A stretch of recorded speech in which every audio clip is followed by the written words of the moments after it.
You may have noticed that the West has now pulled out of Afghanistan completely and the Taliban have taken over completely. What I want to talk about is how the seeds of this are in the nature of the big state, particularly how the interests of the people who are close to the big state and run the big state are contrary or hostile to your interests and vice versa. So the state or the people who run it need to use methods to make themselves popular. War is a very good one. Now I want to go back to 1982. Just in the middle of the Falklands War, you have the Beaconsfield by-election where Tony Blair is standing for the first time. Now let me just do this. The Tory government is extremely popular because of the Falklands War, and Tony Blair loses his deposit at that by-election. He was at the time, he was a CNDer and anti-war. He didn't think there should be a Falklands War. It didn't do him any good. Tony was definitely anti-war. A war just wasn't necessary. He said we must keep looking for a negotiated settlement. We can't let the wishes of the islanders determine the Falklands. We were... Okay, let's see how that worked out for him. Okay. Smith, Timothy John, 23,000. The Conservatives won by a landslide. Blair, Anthony Charles Linton, 3,886. Labour's vote share in Beaconsfield was halved and Blair lost his deposit. This would prove the only election he lost in a 25-year political career. We were all extremely disappointed that it had turned out so badly. I mean, Tony was really disappointed. Really disappointed. So what did he learn from that? Okay. Voted for us, but they didn't. Tony Blair afterwards said to Robin Cook, the thing I learnt from the Beaconsfield by-election is that wars make prime ministers popular.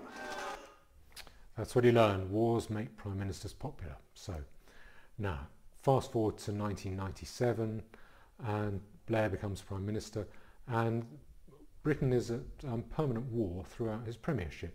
So the first one, Operation Desert Fox, that wasn't a war, that was a 4-day bombing campaign. The first one really was the Kosovo War, where Blair did a pretty good job of putting pressure on Clinton to get involved in Kosovo, and it worked out okay. It was for idealistic reasons, protecting Balkan Muslims from Christian Serbs, and Milosevic ended up in The Hague, and it worked from Blair's point of view. It was a war that got some public support and gave him the moral high ground.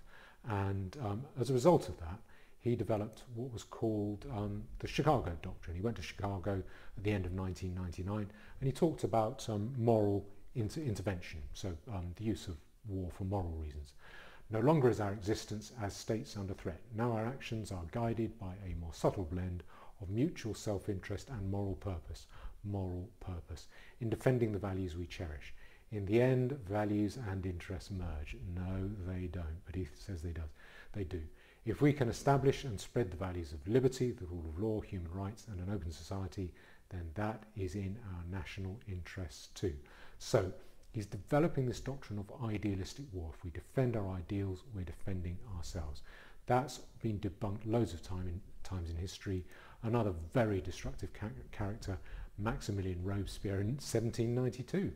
Put it quite simply, no one likes armed missionaries, and the first advice given by nature and prudence is to repel them as enemies. But it worked for Blair. And the next one then was the Sierra Leone Civil War. Horrible insurgency in Sierra Leone, hand-chopping child soldiers, massacre, rape as a weapon of war.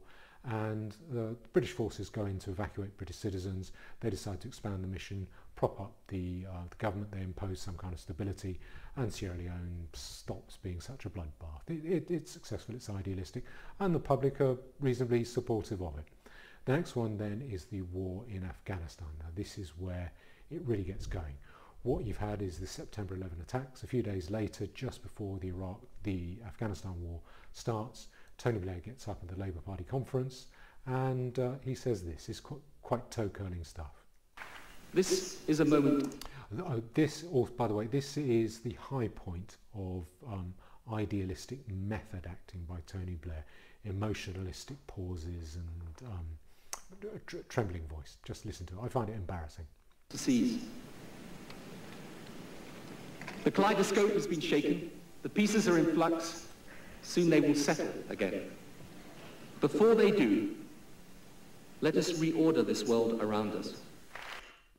Okay, it's actually, I think it's worse than that. I haven't seen a video where he said this, but The Guardian reports him saying, or going on to say, before they do, let us reorder this world around us and use modern science to provide prosperity for all. I think what he might have in mind there is Stephen Hawking in a lab coat, travelling through the Hindu Kush, distributing microwaves and fridge freezers. Okay, I think it's ridiculous.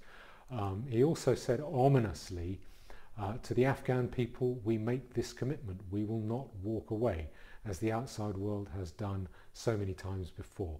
That's in line with one of the tests he set out in his Chicago Doctrine, saying, are we prepared to stay there for the long term? Well, he certainly answered that question. Anyway, so that's the Afghan war. And then you get the Iraq war. The Afghan war is 13 years for Britain. The Iraq war, that's only 6 wars, okay, in Iraq. And we can see how that worked out. I think you can watch what's happening in Afghanistan.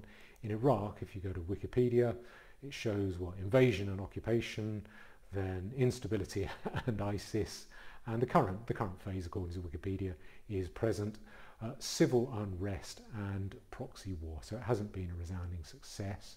And I think what I want to show you here is a 20-second clip of Blair in Parliament, where you see the gale force wind of his self-serving idealism shorn of any practical effect. I find it excruciating. I am proud of the part we played in removing the Taliban regime. I am proud of the fact that 6 million Afghans got the chance to vote. Yes, and 12 million Iraqis too. And I would have thought that everyone, whatever their belief or faith, would stand up for democracy against terrorism. Okay, now this is not about blaming Blair. I think Blair is extraordinarily destructive. I think he makes destruction the way a swarm of bees makes honey. Except where a swarm of bees deals in pollen, he deals in self-serving idealism, and it's dangerous.